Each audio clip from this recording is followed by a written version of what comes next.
This is today's the Hindu newspaper analysis session.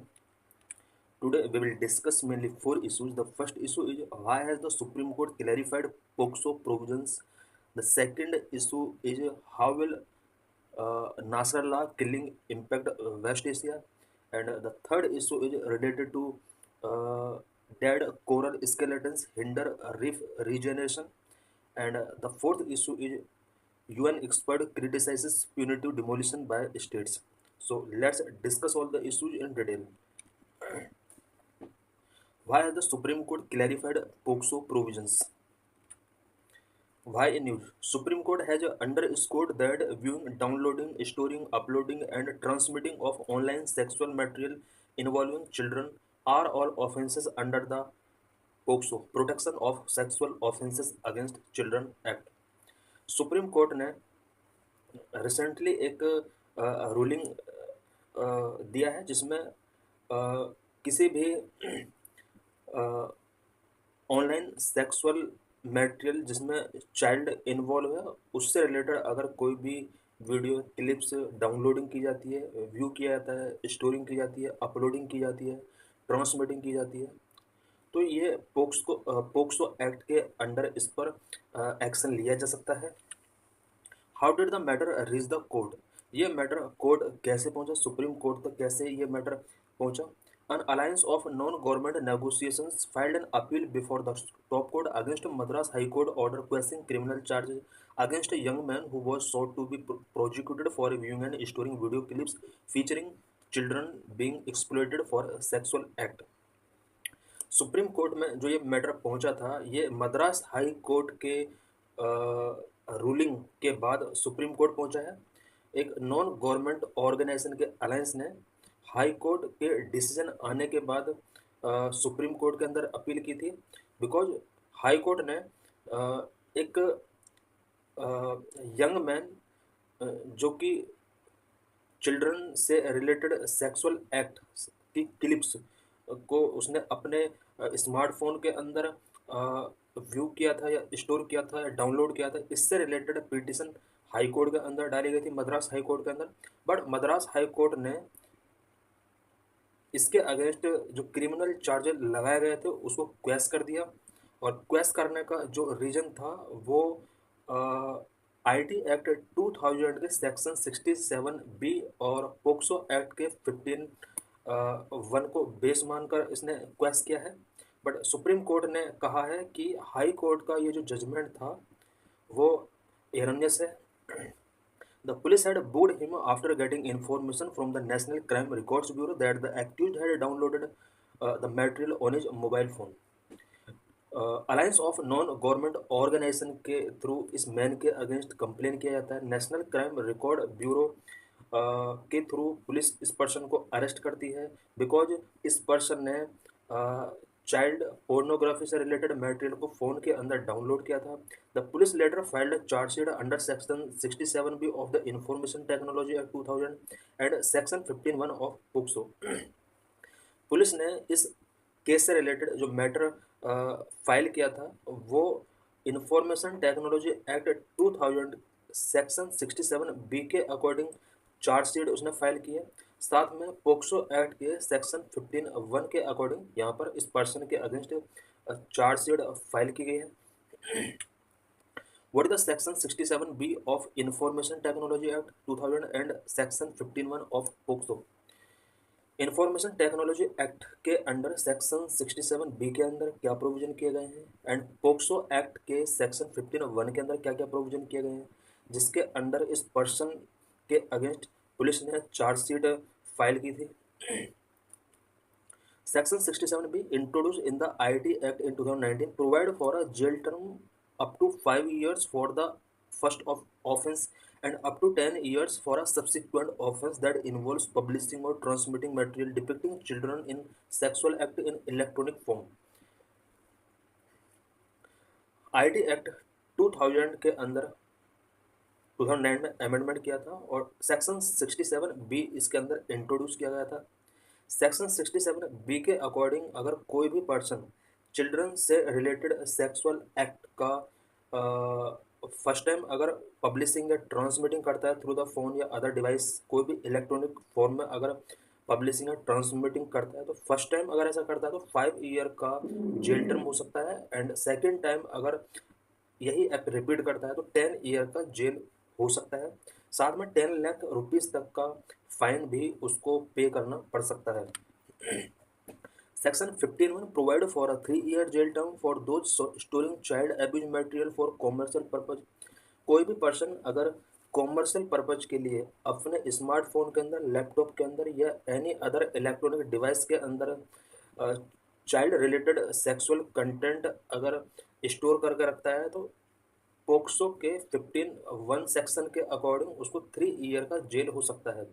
It means POCSO act के according 3 year का jail हो सकता है, एंड IT एक्ट 2000 के अकॉर्डिंग मैक्सिमम 10 ईयर का जेल यहाँ पर हो सकता है। Subsequently, Section 15 was expanded to exclude other forms of offences related to online content on child sex abuse. Child sex abuse से रिलेटेड कोई भी ऑनलाइन कंटेंट अगर स्प्रेड किया जाता है, कॉमर्शियल पर्पज के लिए उसको स्टोर किया जाता है, इससे रिलेटेड और भी बहुत सारे प्रोविजन सेक्शन 15 के अंदर किए गए हैं। What is the high court order से? हाई कोर्ट का ऑर्डर क्या कहता है?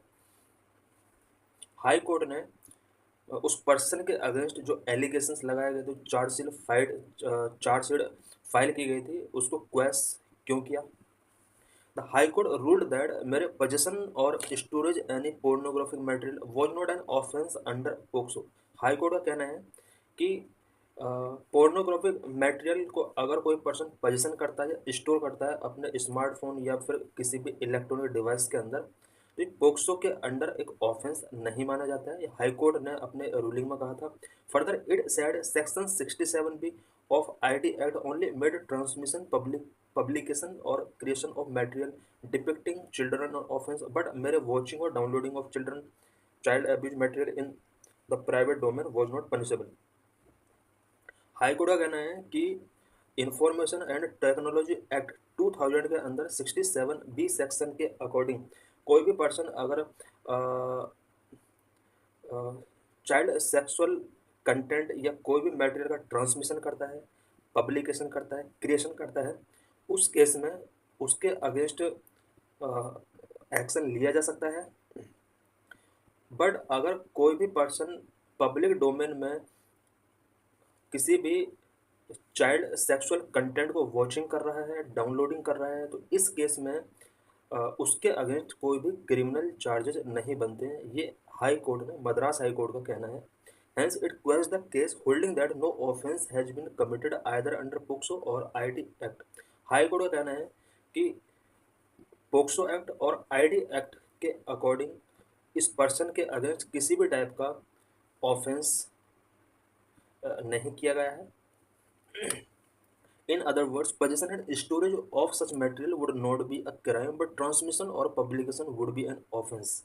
कोर्ट ने कहा कि इस तरह के मटेरियल का अपने फ़ोन या इलेक्ट्रॉनिक डिवाइस के अंदर पोजीशन या स्टोरेज करके रखना क्राइम नहीं है, बट इसका ट्रांसमिशन किया जाता है, पब्लिकेशन किया जाता है, तो ये एक ऑफेंस हो सकता है। यही जजमेंट सुप्रीम कोर्ट ने इसको एरोनियस डिक्लेयर किया है, और इससे रिलेटेड कुछ गाइडलाइंस सुप्रीम कोर्ट ने रिलीज की हैं। How did the top court deal with the ruling? High court के इस रूलिंग को टॉप कोर्ट ने किस तरह से डील किया है? The Supreme court held that the high court decision was erroneous. Supreme court ने कहा है कि मद्रास हाई कोर्ट का जो ये जजमेंट था ये एरोनियस था। It proceeded to clarify the scope of various offences under Section 15 of POCSO, which had been amended in 2019 to penalize various acts relating to child sexual abuse material। Because 2019 में POCSO section 15 के अंदर कुछ amended किए गए थे, amendment किया गया था कुछ प्रोविजंस के अंदर, और चाइल्ड सेक्सुअल एब्यूज मटेरियल से रिलेटेड कुछ पेनलाइज जो पेनल्टीज थी उनके अंदर भी यहाँ पर चेंज किया गया था। सुप्रीम कोर्ट ने उन्हीं प्रोविजन को फिर से रिपीट किया है, और ये दिखाने की कोशिश की गई है सोसाइटी के लिए कि इसके अंदर जो प्रोविज़न है वो स्ट्रिक्ट प्रोविज़न है, It explained that the amended section provided for three distinct offenses relating to sexually exploitative material concerning children. Children से रिलेटेड सेक्सुअली एक्सप्लॉइटेड मटेरियल से रिलेटेड ऑफेंसेस को यहाँ पर अमेंड किया गया था 2019 में। अब ये क्या क्या अमेंडमेंट इससे रिलेटेड किए गए थे? सेक्शन 15(1) के अंदर, सेक्शन 15(2), सेक्शन 15(3), ये तीन के अंदर कुछ प्रोविजन इससे रिलेटेड किए गए थे। It means sexually exploitation material children से रिलेटेड अगर ट्रांसमिट किया जाता है, स्टोरेज किया जाता है या फिर पब्लिसाइज किया जाता है तो उससे रिलेटेड यहाँ पर कुछ प्रोविजंस किए गए हैं। Section 15(1) penalises the failure to delete, destroy और report any child abuse material found to be stored और in possession of any person with an intention to share और ट्रांसमिट। कोई भी पर्सन अपने फ़ोन के अंदर या किसी भी इलेक्ट्रॉनिक डिवाइस के अंदर कोई भी चाइल्ड सेक्सुअल एब्यूज मटेरियल का पोजीशन करता है, स्टोर करता है और मेनली इसको शेयर करने के पर्पज से या ट्रांसमिट करने के पर्पज से, तो उसके लिए यहाँ पर ये सेक्शन अप्लाई हो सकता है और स्ट्रिक्ट एक्शन उसके अगेंस्ट लिया जा सकता है। Section 2 make it an offence to transmit, propagate, display और डिस्ट्रीब्यूट चाइल्ड एब्यूज मटेरियल। कोई भी पर्सन अगर चाइल्ड सेक्सुअल एब्यूज मटेरियल का ट्रांसमिट करता है, प्रोपोगेट करता है, डिस्प्ले करता है, डिस्ट्रीब्यूट करता है, उसके अगेंस्ट एक्शन लिया जा सकता है सेक्शन 15(2) के according. The third limb of section seek to punish storage और possession when done for commercial purpose. Commercial purpose के लिए पोजेशन किया जा रहा है, इस तरह के मटेरियल का स्टोरेज किया जा रहा है, तो इसके अगेंस्ट सेक्शन 15(3) का यूज किया जा सकता है और स्ट्रिक्ट एक्शन पर्टिकुलर पर्सन के अगेंस्ट लिया जा सकता है। What is POCSO act? POCSO act क्या होता है? POCSO aims to address offences of sexual exploitation and sexual abuse of children below the age of 18 years. कोई भी चिल्ड्रन जो 18 ईयर्स से कम एज का है उसके अगेंस्ट कोई भी सेक्सुअल एक्सप्लॉइटेशन होता है, सेक्सुअल एब्यूज होता है, उसको एड्रेस करने के लिए पोक्सो एक्ट लाया गया। It was enacted in consequences to India ratification of the UN convention on the rights of child in 1992। 1992 में इंडिया ने UN convention on rights of child को रेक्टिफिकेशन किया था, उसके बाद पोक्सो एक्ट इंडिया के अंदर इनेक्टेड किया गया। What are special provisions under POCSO act?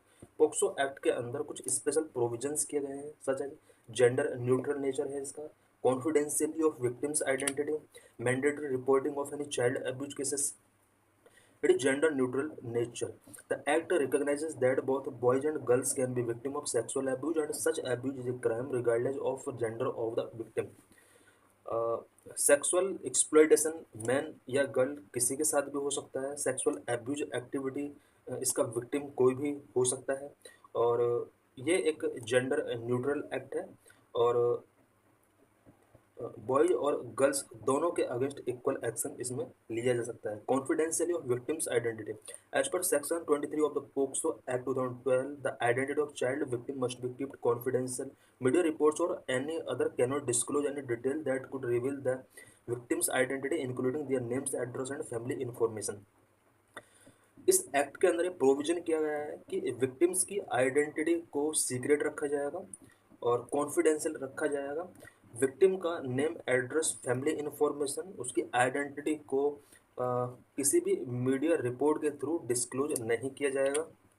Mandatory reporting of any child abuse case section 19 to 22 compel individuals who have knowledge or reasonable suspicion of such offences to report them to concerned authorities। POCSO act का section 19 से 22 के अंदर ये provisions किए गए हैं। अगर किसी इंडिविजुअल को ऐसा लगता है कि किसी पर्टिकुलर चाइल्ड के साथ सेक्सुअल एब्यूज हो रहा है तो उसकी ये ड्यूटी है कि वो कंसर्न अथॉरिटीज को रिपोर्ट करे। Challenge in better implementation of the POCSO act 2012। POCSO act 2012 का बेटर तरीके से इम्प्लीमेंट नहीं हो पा रहा है।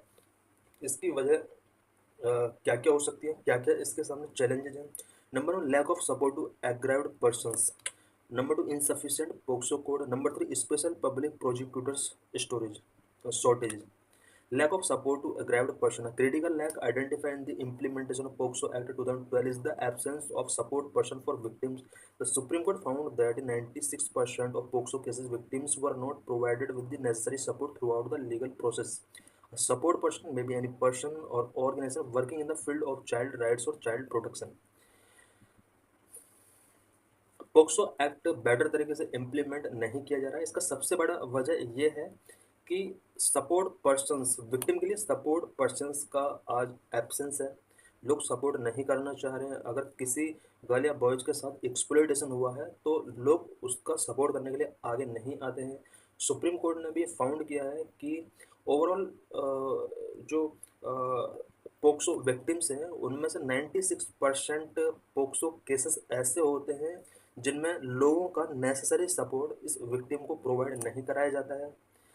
बात अगर सपोर्ट पर्सन की जाए तो सपोर्ट पर्सन कोई पर्टिकुलर पर्सन भी हो सकता है, ऑर्गेनाइजेशन भी हो सकता है जो कि चाइल्ड राइट्स और चाइल्ड प्रोटेक्शन फील्ड में वर्किंग है।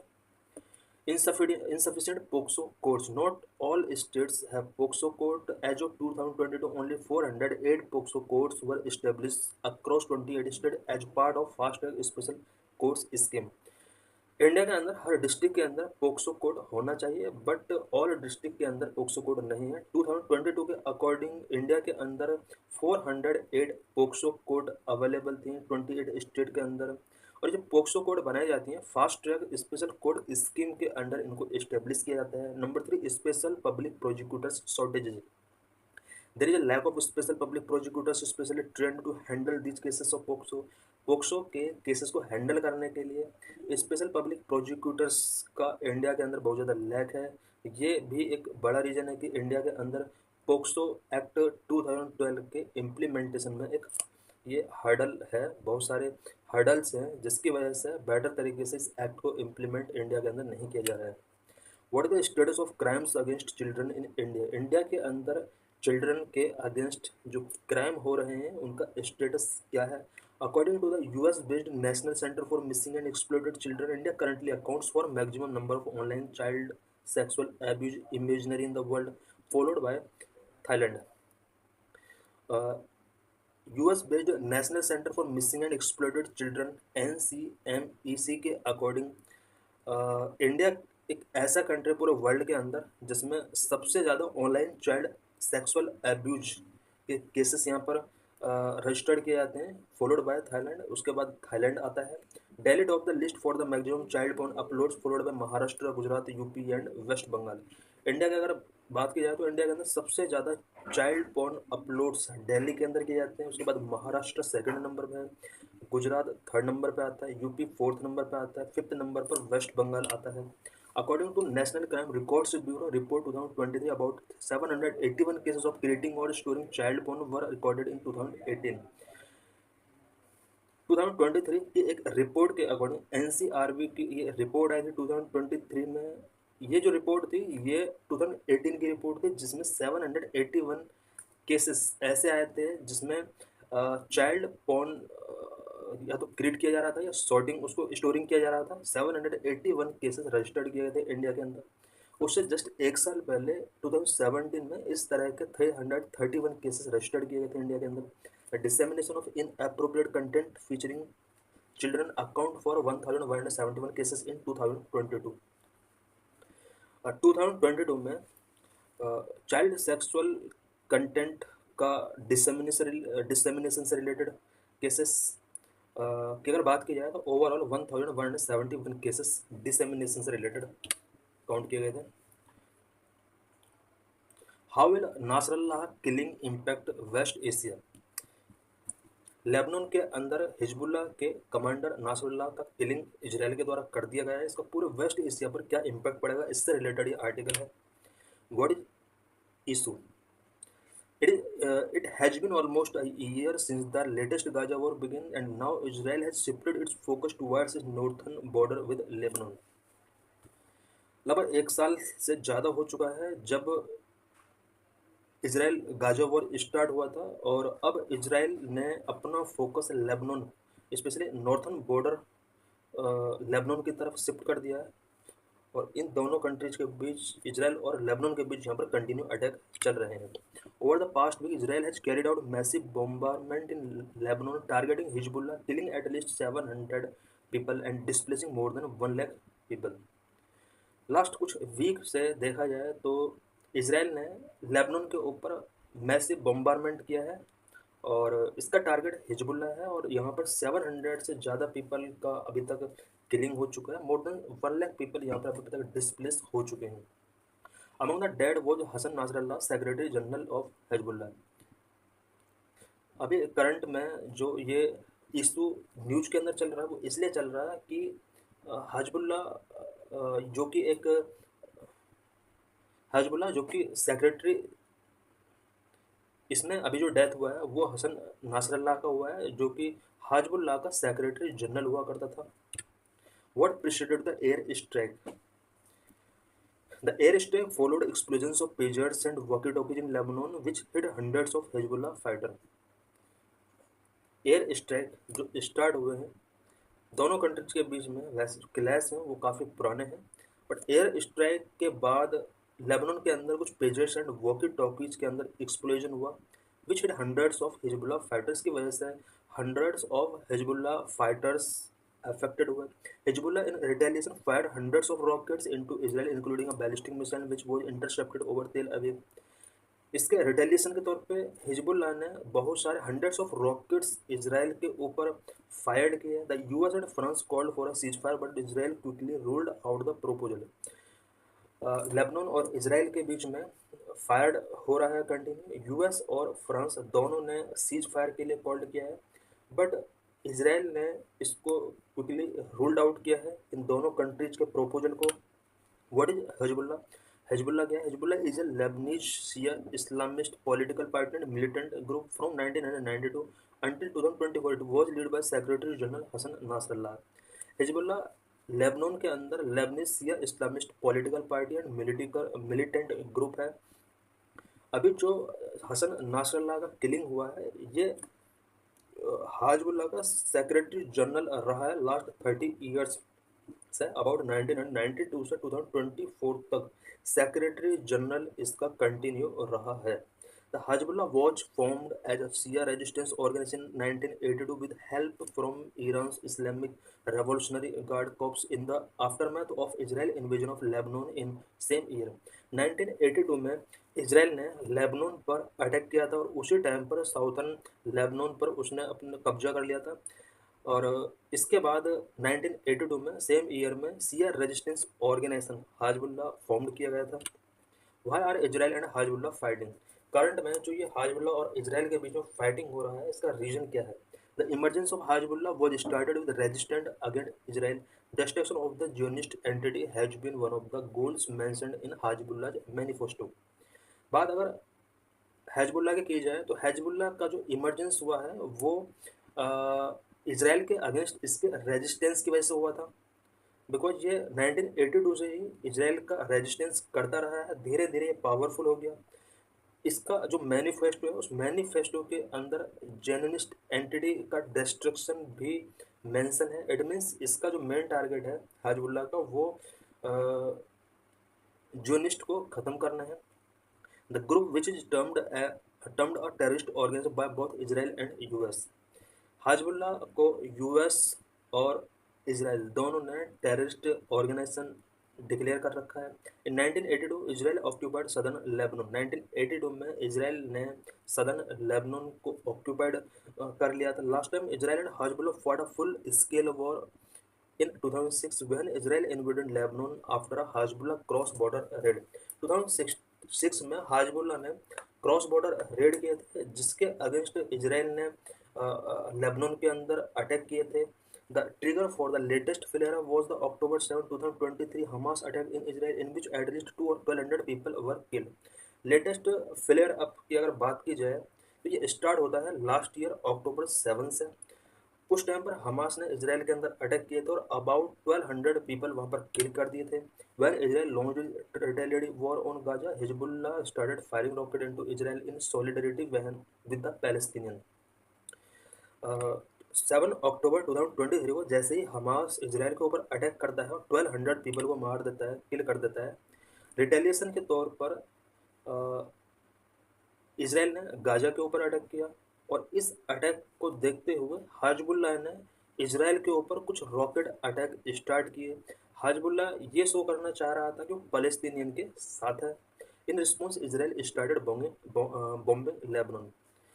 इसके अगेंस्ट अब यहाँ पर इसराइल लेबनान के ऊपर भी अटैक करता है। इसराइल के सामने दो चैलेंज थे, एक गाजा के ऊपर अटैक करना है उसको, दूसरा लेबनान के ऊपर उसको भी हैंडल करना है। Ever since a slow burning war continue to rain on the Israel-Lebanon border, which displaced some 70,000 Israelis from the border region. 7 अक्टूबर 2023 यानी लास्ट ईयर से इसराइल और लेबनान के बीच में ये जो बर्निंग वॉर है कंटिन्यू अभी भी चल रहे हैं। Before some days from the pager explosion, कुछ दिन पहले हमने पेजर एक्सप्लोजन से रिलेटेड हमने न्यूज़ देखा, which were followed by air strike. उसके बाद एयर स्ट्राइक दोनों कंट्रीज के बीच में कंटिन्यू चल रहे हैं। Next issue is related with coral reef. With most ancient and dynamic ecosystems of the ocean world, coral reefs have been necessary to sustain life in oceans. Coral reefs ocean के अंदर life sustain करने के लिए बहुत necessary हैं।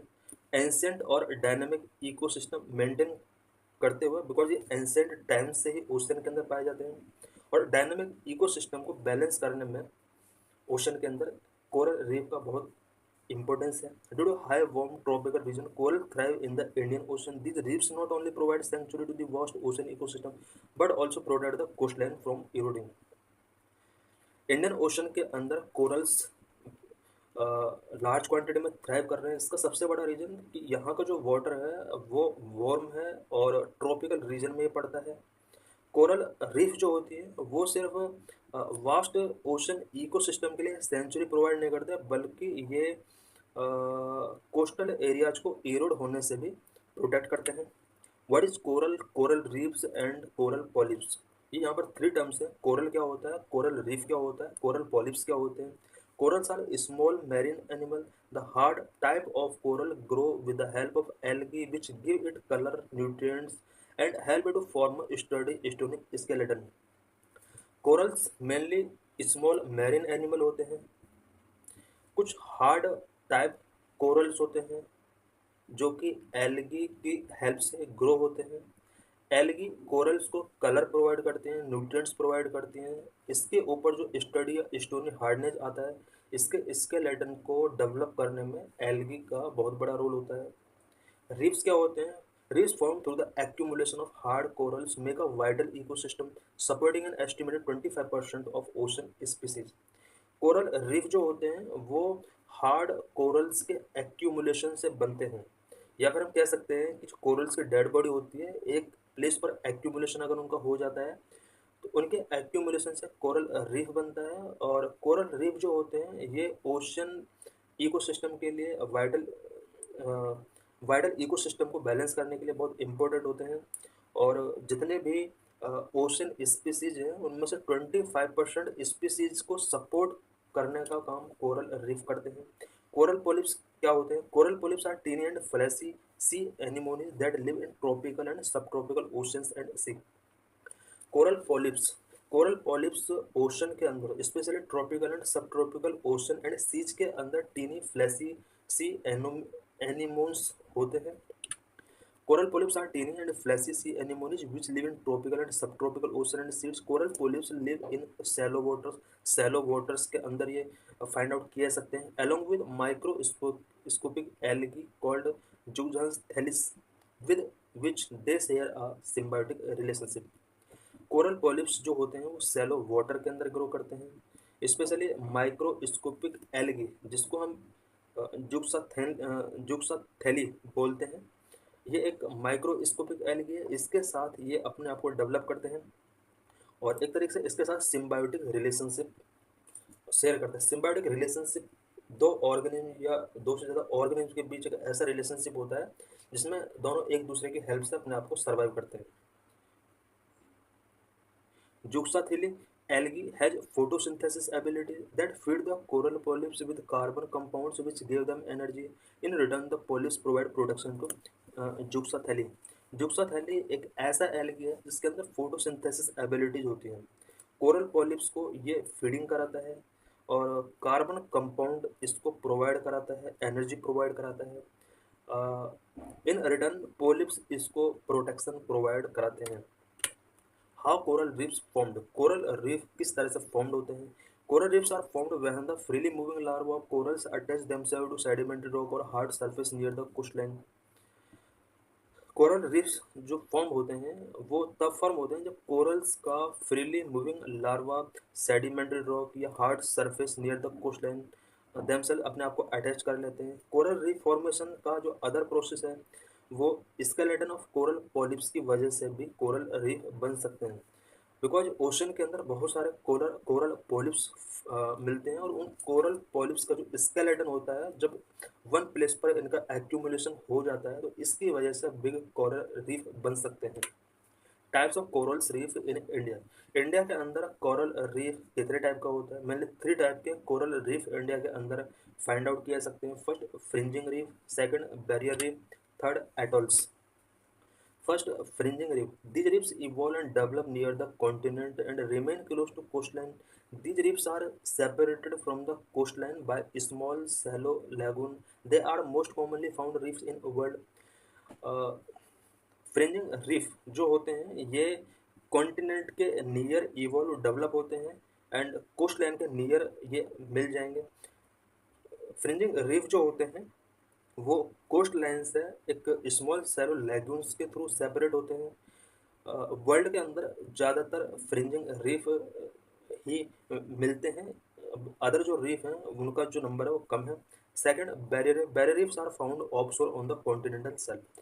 Barrier reef जो होते हैं वो ऑफशोर रीजन में मिलते हैं। इट मीन्स ये जो कोस्ट लाइन है उससे काफ़ी दूर ओशन के अंदर ये फाइंड आउट किए सकते हैं। Barrier reefs usually run parallel to the coast line at the some distance. A deep and wide lagoon is located between the coastline and the barrier reef. Usually barrier reef जो होती हैं ये coast line जो continent का coast line है उसके parallel run करते हैं और बैरियर रीफ और कोस्ट लाइन के बीच में एक वाइड लेगून लोकेटेड होता है। Atolls, these are formed on mid-oceanic ridges. They are shaped circularly or elliptically and are surrounded by seas on all 4 sides and have shallow waters in the center called lagoon. Atolls कुछ ऐसे reef होते हैं जो shape में circular या elliptical हो सकते हैं। मिड ओशनिक रिज में ये फाइंड आउट किए सकते हैं। Where are coral reefs found in India. India के अंदर कोरल रीफ किस किस रीजन के अंदर फाइंड आउट किए सकते हैं?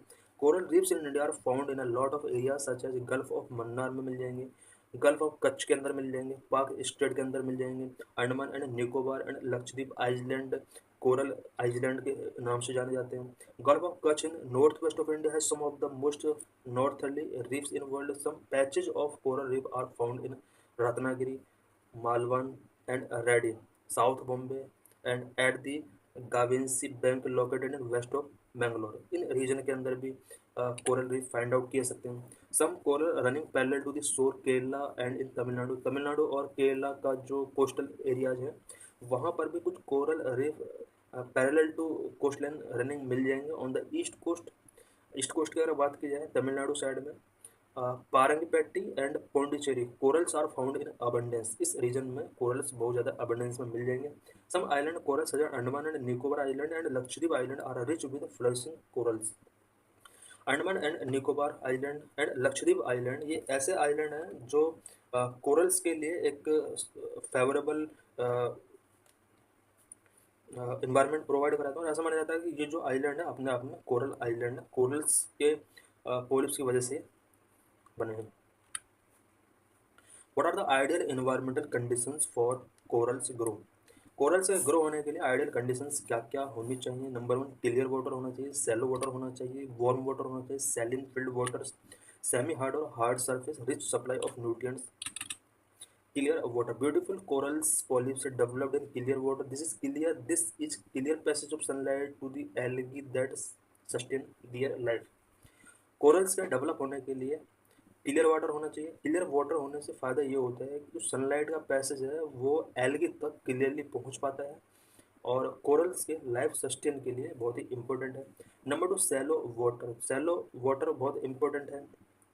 Corals grow in shallow parts of water. The surface of the reef should not be more than 80 metre from the water surface.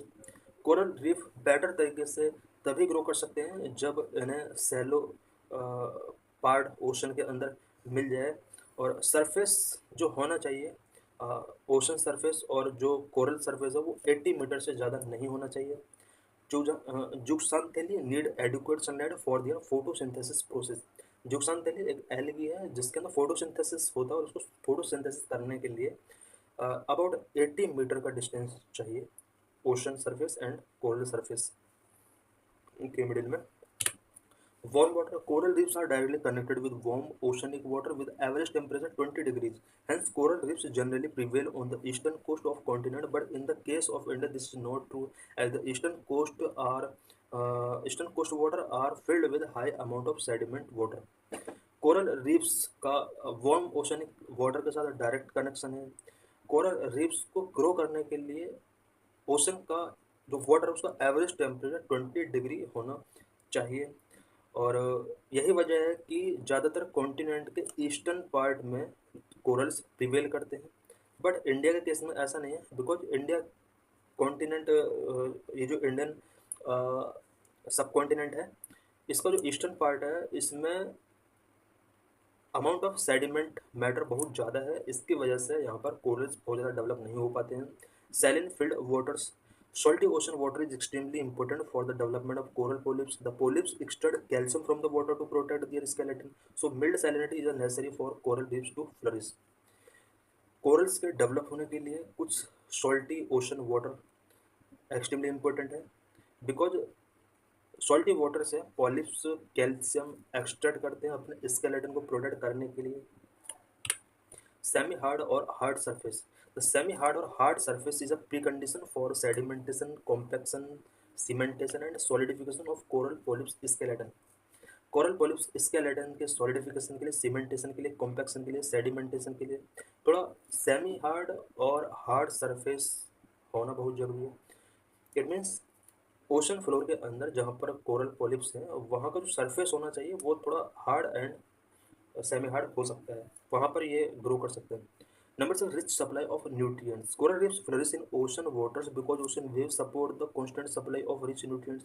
Coral polyps multiply faster when supplied with nutrients. Coral polyps वहीं flourish करेंगे जहाँ पर ocean water constantly rich nutrient के साथ moving कर रहा होगा, because coral polyps faster multiply तभी कर सकते हैं जब उन्हें प्रॉपर न्यूट्रिएंट सप्लाई किया जाएगा, और प्रॉपर न्यूट्रिएंट सप्लाई उस रीजन के अंदर होते हैं जहाँ पर ocean water continue moving condition में होता है। Why is the survival of corals and coral reefs important to human and marine. Human and marine life के लिए कोरल्स और कोरल रीफ का सर्वाइवल इंपॉर्टेंट क्यों है? It means corals and coral reef human के लिए क्यों इंपॉर्टेंट है, मैरिन लाइफ के लिए क्या इंपॉर्टेंस रखते हैं? Corals are important to marine life because of the following reasons. Number 1, overall health of the marine ecosystem is dependent on corals. बात अगर मैरिन लाइफ की जाए तो कोरल्स एंड कोरल रीफ इसलिए इम्पोर्टेंट है बिकॉज मैरिन इकोसिस्टम पूरा corals पर depend है। मैरिन इकोसिस्टम को ओवरऑल हेल्थ कोरल्स पर डिपेंड है। Coral support a wide range of ecosystem too so that they are called the rain forest of the ocean. Ocean ecosystem के लिए coral support provide कराते हैं, यही वजह है कि इन्हें ओशन का रेन फॉरेस्ट भी कहा जाता है। जिस तरीके से रेन फॉरेस्ट ह्यूमन के लिए एक वाइड रेंज सपोर्ट प्रोवाइड कराते हैं, उसी तरह से ओशन इकोसिस्टम के लिए कोरल्स बहुत इंपॉर्टेंट है। Corals provide a place to live for a huge variety of fish यहाँ पर लिविंग करती हैं। These are a primary source of food in the marine ecosystem. Marine ecosystem के अंदर बहुत सारे लिविंग ऑर्गेनिम्स के लिए फिश एक फूड का सोर्स है। Significance of coral reef. Significance क्या है कोरल रीफ्स का ह्यूमन के लिए? Number 1, food source. Number 2, coastal production. Number 3, tourism, medicinal properties, provide insight for metrology. Food source: fish that live in and around coral reefs are a healthy source of protein for billions of people who are living on coastline. Some fishing industries are entirely depend on the coral reef. Coral reef human के लिए इसलिए important है because humans कुछ areas में entirely इनका जो fishing industry है कुछ कंट्रीज का वो फुल्ली कोरल रीफ के ऊपर डिपेंड है और कुछ एरियाज में सोर्स ऑफ फूड के तौर पर फिशेस को लोग ईटिंग करते हैं जिसके अंदर बहुत ज़्यादा प्रोटीन होता है बिलियंस ऑफ पीपल के लिए ये फूड प्रोवाइड कराता है coastal protection coral reefs act as a barrier and protect the coastal areas from strong ocean wave and current ocean storms and cyclone as increasing amount of cyclone in India due to climate change these natural barriers have become excessively important coral reef coastal areas को strong ocean wave से protect करने का काम करते हैं तो strong ocean currents आती है कोस्टल एरियाज को उससे भी प्रोटेक्ट करने का काम करते हैं ओशन स्टॉर्म एंड साइक्लोन से प्रोटेक्ट करने का काम करते हैं इंडिया में जिस तरह से साइक्लोन का amount year to year increase होता जा रहा है क्लाइमेट चेंज होने की वजह से तो इसके लिए जो कोरल रीफ हैं वो एक्सेसिवली इम्पोर्टेंट हो जाते हैं number 3 most of the GDP of countries which coral reef industry comes from the tourism sector due to these beautiful corals कुछ कंट्रीज ऐसे हैं जहाँ पर कोरल रीफ इंडस्ट्रीज पर ही वहाँ की जीडीपी डिपेंड है बिकॉज वहाँ कोरल रीफ को एक टूरिस्ट सेक्टर के तौर पर डील किया जाता है और ब्यूटीफुल कोरल्स को देखने के लिए बहुत सारे टूरिस्ट लोग आते हैं जिससे उन कंट्रीज का जीडीपी वहाँ पर स्ट्रॉन्ग होता है according to a study which estimate that the value of coral reef was $10 billion and the direct economic benefit were approximately $360 million per year एक स्टडी के अकॉर्डिंग ओवरऑल वर्ल्ड के अंदर ocean और seize के अंदर जितना कोरल रीफ है उसका टोटल वैल्यू अगर देखा जाए एस्टिमेट किया गया एक स्टडी के अकॉर्डिंग $10 billion इसका टोटल वैल्यू है एंड डायरेक्ट इकोनॉमिक बेनिफिट की अगर बात करें पर ईयर $360 मिलियन तक का यहाँ पर इकोनॉमिक बेनिफिट गेन किया सकता है number of medical properties coral reefs are also known as medicine chest of sea some fish that the corals attract leave behind some chemical compound that are used in human hospitals coral reef को medicine chest of सी के नाम से भी जाना जाता है corals को attract करने वाली कुछ फिश कुछ केमिकल कंपाउंड रिलीज करती हैं जिनका हॉस्पिटल के अंदर यूज किया जाता है ह्यूमन के लिए Number 5 provide insight for meteorology. A new study by Indian Institute of Meteorology has stated that corals along the northwestern coast provide insight on the pattern of the onset and withdrawal of the Indian monsoon. Coral एक new study के according ये जो study की गई है Indian institute of metrology के द्वारा की गई है कोरल्स जो कि इंडिया के नॉर्थ वेस्टर्न पार्ट में है कोस्टल रीजन में ये मॉनसून के ऑनसेट एंड विड्रोवल से रिलेटेड पैटर्न को इंसाइट करने का काम करते हैं various threat that push coral to the extinction कौन कौन से थ्रेड हैं जिसकी वजह से कोरल रीफ के लिए एक्सटिंक्शन का कॉज बन रहे हैं all coral reefs are facing a large number of threat directly और इनडायरेक्टली बाय ह्यूमन एक्शंस और all coral reef human actions directly और डायरेक्टली ह्यूमन एक्शंस की वजह से थ्रेड फेस कर रहे हैं 75% of them facing high risk threat overall corals में से 75% कोरल्स हाई थ्रेट फेस कर रहे हैं some of this threat are number 1 global warming number 2 rising marine pollution number next ozone depletion ocean strong and high pH level coral bleaching number 1 global warming किस तरह से corals के लिए extinction का reason बन रहा है Due to global warming, ocean waters are becoming more acidic and posing threat to the coral ecosystem. Global warming की वजह से ओशियनिक वाटर एसिडिक हो रहा है वार्म हो रहा है जिससे कोरल इकोसिस्टम के लिए एक थ्रेट पोज हुआ है glaciers across the world are melting due to which sea levels are rising which lead to coral reef drowning and not getting enough sunlight which lead to their slow growth global warming की वजह से global temperature rise हो रहा है जिसकी वजह से glaciers melt हो रहे हैं ग्लेशियर्स मेल्ट होने की वजह से ओशन एंड सी का वाटर लेवल इंक्रीज हो रहा है इसकी वजह से कोरल रीफ्स ड्रोनिंग हो रहे हैं सनलाइट कोरल रीफ तक नहीं पहुंच पा रहा है जिसकी वजह से कोरल रीफ का ग्रोथ यहाँ पर हार्डल हुआ है। Rising marine pollution. Coral reefs need air and space to breathe. Due to marine pollution, corals being suffocated and might lose them sooner than we thought. Coral reef इसलिए भी यहाँ पर ख़त्म हो रहे हैं, एक्सटिंक्शन की कंडीशन में जा रहे हैं, बिकॉज कोरल्स के लिए चाहिए ओपन एयर स्पेस ब्रीथिंग करने के लिए। इट मीन्स सफिशियंट एयर इन्हें चाहिए एंड स्पेस चाहिए ब्रीथिंग करने के लिए। बट ओशन एंड सीज के अंदर पॉल्यूशन लेवल इतना राइज हो चुका है कि इन्हें सफोकेशन फील हो रहा है, सनलाइट वहाँ तक नहीं पहुँच रही है, एयर जो चाहिए उन्हें वो नहीं पहुँच पा रही है, जिसकी वजह से ये ऐसा एक्सपेक्ट किया जा रहा है कि सून ये लॉस्ट हो सकते हैं। Ozone depletion. Due to ozone depletion radiation is increasing, the corals in shallow water can get damage and destroyed. Ozone depletion हो रहा है। ओजोन लेयर हमारे एटमॉस्फेयर की सेकेंड लेयर में पाई जाती है। ये लेयर डिप्लेशन होने की वजह से सन का रेडिएशन कंटिन्यू हमारे ओशंस के ऊपर, अर्थ के ऊपर कंटिन्यू पड़ रहा है, जिसकी वजह से कोरल रीफ्स डैमेज हो रहे हैं, डिस्ट्रॉय हो रहे हैं। Ocean stronger storm and high pH level, because year to year storm आ रहे हैं और पीएच लेवल हाई होने की वजह से कोरल रीफ के लिए नेगेटिव इम्पैक्ट शो हो रहे हैं। Rise of stronger storm has led to oceanic waves that damage and break the coral reefs. कई बार ओशन के अंदर ऐसा होता है कि स्ट्रॉन्गर स्टॉर्म आ जाते हैं, जिसकी वजह से कोरल रीफ ब्रेक हो जाते हैं, डैमेज हो जाते हैं। They might even break colonies and make them unsafe for living. Stronger storm की वजह से कोरल रीफ की कॉलोनीज ब्रेक हो सकती हैं और कोरल ऑर्गेनिम्स के लिविंग के लिए ये एक अनसेफ जोन बन जाता है। As the sea absorbs more and more CO2, the pH levels continue to increase, which lead to weaker coral skeleton. They are vulnerable to disease and destruction by storm. Because ocean CO2 absorb कर रहे हैं, CO2 absorb करने की वजह से ocean और सी का जो पीएच लेवल है वो काफ़ी इंक्रीज हो रहा है।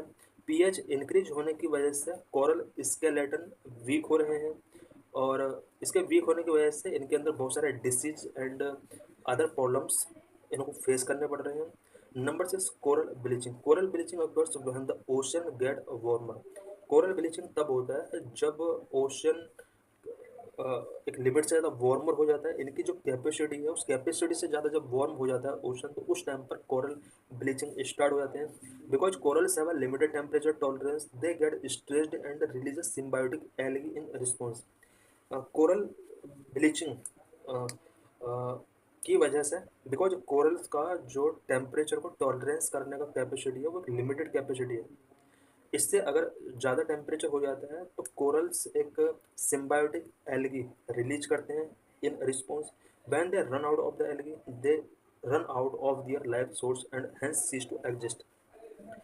एल्गी जब रन आउट हो जाते हैं तो इसकी वजह से कोरल रीफ भी अपने आप को रन आउट कर लेते हैं।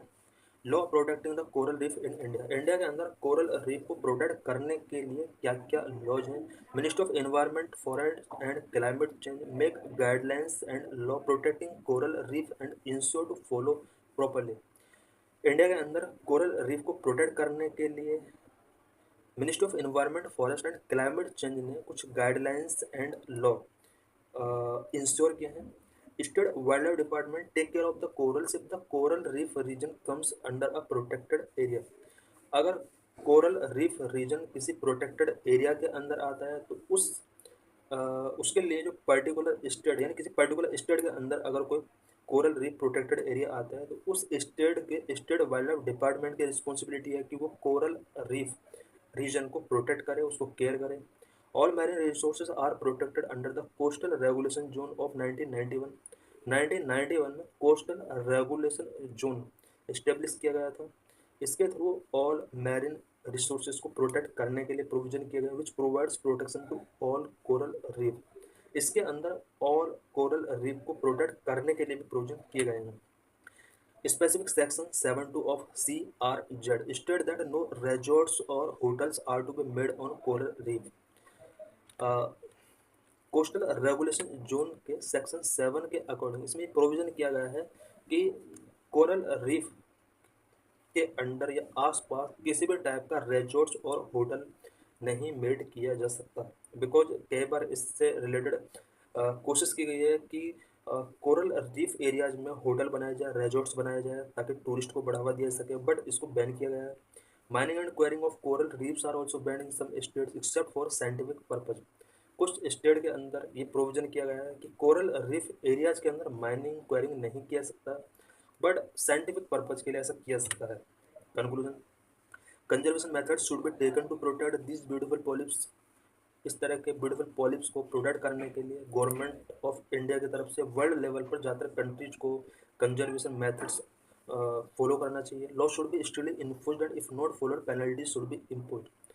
कंजर्वेशन के लिए जो भी लॉ मेकिंग किए गए हैं उन लॉ को स्ट्रिक्टली तरीके से इन्फोर्स किया जाना चाहिए, अगर उसका वायलेशन होता है तो पेनल्टी इम्पोज की जानी चाहिए। Coral reefs have sustained life for over a million years. Coral reefs diverse ecosystem keeps marine life in running. Coral reef का जो डाइवर्स इकोसिस्टम होता है वो मैरीन लाइफ को रनिंग में रखते हैं। It would not be in our best interest to interfere with the coral reefs. It is in our best interest to protect our corals from eroding and weathering away. हमें coral reef का जो ecosystem है उसके साथ interfere नहीं करना चाहिए, बल्कि उनको प्रोटेक्ट करने के लिए, उनको इरोडिंग या विदरिंग अवे होने से बचाने के लिए हमें कोशिश करना चाहिए। UN expert criticise punitive demolition by state.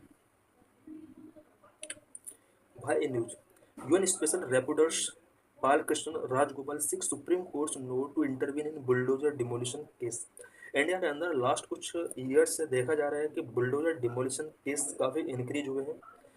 इसकी वजह से एक UN special reporters Balakrishna Rajagopal ने सुप्रीम कोर्ट से इस मैटर में इंटरवेन करने के लिए परमिशन मांगी है। Balakrishna Rajagopal had told the Supreme Court that the state driven punitive and arbitrary demolition of homes and commercial establishment is an aggravated form of human rights violation. Balakrishna Rajagopal ने Supreme Court से कहा है कि state driven and punitive and arbitrary demolition जिस तरह से India के अंदर बढ़ रहे हैं ये ह्यूमन राइट्स वायलेशन है। The court had ordered a stay on illegal demolitions using bulldozers on September 17, who criticized states such as UP for razing the private homes and properties of under trials and their immediate family members. 17 सितंबर को India की supreme court ने order दिया कि इस तरह का illegal डिमोलिशंस bulldozer के through नहीं किया सकता, और स्पेशली यहाँ पर उत्तर प्रदेश गवर्नमेंट को इसने क्रिटिसाइज किया है, बिकॉज यूपी के अंदर सबसे ज़्यादा प्राइवेट होम्स प्रॉपर्टीज का यूजिंग बुलडोजर डिमोलिशन किया जा रहा है। Mr. Rajgopal said punitive demolitions, especially against minority community members, amounted to cruel, inhuman, degrading treatment और punishment. Mr. राजगोपाल ने कहा है कि ये जो punitive demolitions किए जा रहे हैं ये सबसे ज़्यादा माइनॉरिटी कम्युनिटीज मेंबर के अगेंस्ट किए जा रहे हैं, जो कि क्रूअल हैं, इनह्यूमन हैं, और ये इंटरनेशनल लॉ जो ह्यूमन राइट से रिलेटेड बने हुए हैं उसका कहीं ना कहीं वायलेशन है। Bulldozer demolition case in India के अंदर लास्ट कुछ मंथ्स में बुलडोजर डिमोलिशन केस इंक्रीज हुए हैं। According to Rajagopal, India is witnessing to a worrying rise of evictions of mostly marginalised and poor communities in recent year. Rajagopal ने Supreme court के सामने ये कुछ रिपोर्ट्स रखी हैं जिसमें कहा गया है कि जो एविक्शंस इंडिया के अंदर हो रहे हैं ये ज़्यादातर इनमें मार्जिनलाइज्ड एंड पुअर कम्युनिटीज का एविक्शन किया जा रहा है। Data reveal that from January 1, 2022 to December 31, 2023, around 7.4 lakh people lost their homes as a result of state-driven demolitions. 1 जनवरी 2022 से लेकर 31 दिसंबर 2023, इट मीन्स इन 2 ईयर्स में स्टेट ड्राइवन डिमोलिशंस की वजह से इंडिया के अंदर 7.4 लाख पीपल को अपना होम लॉस्ट करना पड़ा। ये डाटा है। Scale and pace of this evictions reached unprecedented levels in 2023 with 5,15,752 people evicted and 1,07,449 homes demolished across the country. 2023 में ये स्केल एंड पेस एविक्शन का बहुत ज़्यादा इंक्रीज हुआ है। 2023 यानी लास्ट ईयर में अबाउट 5,15,752 पीपल को इस तरह से एविक्ट किया गया है, और कंट्री के अंदर ओवरऑल अगर डिमोलिशन की बात की जाए, स्टेट ड्राइवन डिमोलिशंस की बात की जाए, तो अबाउट 1,07,449 होम्स का स्टेट ड्राइवन डिमोलिशन किया गया था। The data also reveals that 31% of the people forcibly evicted during this period belonging to historically marginalized groups, including SC, ST, OBC, nomadic communities, migrant laborers, and religious minorities. Mr. Rajgopal reported to the court. Mr. Rajgopal ने court को ये report किया है कि 2023 में जो total forcibly evicted किए गए पर्सन थे उनमें 31% SC, ST, OBC, nomadic communities, migrant workers and religious minorities से बिलोंग करते थे। Forced evictions invariably lead to an increase in homelessness. अगर फोर्सफुली एविक्शंस कराया जाता है लोगों का तो इसकी वजह से होमलेसनेस इंक्रीज होता है, जो कि इंटरनेशनल ह्यूमन राइट लॉ का वायलेशन है। Subject of human rights violation, demolishing entire home or shops that were technical or minor violations of building codes or other regulations which fail to respect a due process under international law। किसी भी person के entire home या shop का demolition किया जाता है, चाहे वो टेक्निकल रीजन से है या minor violation of building codes की वजह से है या अदर रेगुलेशन के वायलेशन की वजह से है। ये डिमोलिशन कहीं ना कहीं इंटरनेशनल लॉ के अंडर जो ड्यू प्रोसेस दिया हुआ है उसके रिस्पेक्ट का वायलेशन है। डिमोलिशिंग एंटायर होम्स और shop on the charge that they were encroachment must comply with the international human right guarantees. किसी भी पर्सन के हाउस या शॉप का अगर इंक्रोचमेंट की वजह से डिमोलिशन करना है तो उसके लिए इंटरनेशनल ह्यूमन राइट गारंटीज उसके अकॉर्डिंग जो ड्यू प्रोसेस ऑफ लॉ है उसके अकॉर्डिंग ही ये डिमोलिशन किया जाना चाहिए। अदरवाइज किसी भी रीजन से इस तरह के जो डिमोलिशंस होते हैं वो इंटरनेशनल लॉ का वायलेशन है। Resolutions of United Nations commission on human rights and article 17 of international covenant on civil and political rights ICCPR say that no one shall be subjected to arbitrary or unlawful interference with his privacy, family, home or correspondence, nor to unlawful attack on his honor and reputation। United Nations Commission on Human Rights and Article 17 of International Covenant on Civil and Political Rights ICCPR का article 17 के under and United Nations commission on human rights के according ये provision किया गया है कि किसी भी पर्सन की प्राइवेसी, फैमिली, होम या करस्पॉन्डेंस पर किसी इंस्टीट्यूशन के द्वारा या किसी अथॉरिटी के द्वारा किसी टाइप का अटैक नहीं किया जाना चाहिए। जिस तरह से इसमें होम भी इंक्लूड है, प्राइवेसी, फैमिली, होम। होम पर भी किसी टाइप का इस तरह के जो अटैक बिल्डोर सिस्टम के थ्रू किए जा रहे हैं ये इलीगल है।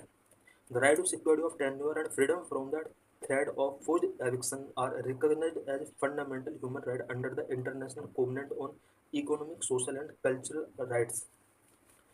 सिक्योरिटी ऑफ टेन्योर, सबको अपना जो हाउस है उसको सिक्योर करने का राइट है। एंड फोर्सफुल इविक्शन का जो थ्रेट है उससे फ्रीडम का भी राइट लोगों को फंडामेंटल ह्यूमन राइट के अंदर मिला हुआ है। It means international covenant on economic, social and cultural right के अंदर ICESCR के अंदर security of tenure and freedom from threat of force conviction एक फंडामेंटल राइट है। India is a party to both ICCPR and ICESCR। India ICCPR और ICESCR दोनों का एक सिग्नेटरी कंट्री है, इसलिए इंडिया के लिए बहुत ज़रूरी हो जाता है कि जिस तरह से इंडिया के अंदर स्टेट ड्राइवन डेमोलिशन से बिल्डोजर का यूज करके किए जा रहे हैं ये कहीं ना कहीं ह्यूमन राइट्स वायलेशन है। So thanks for watching.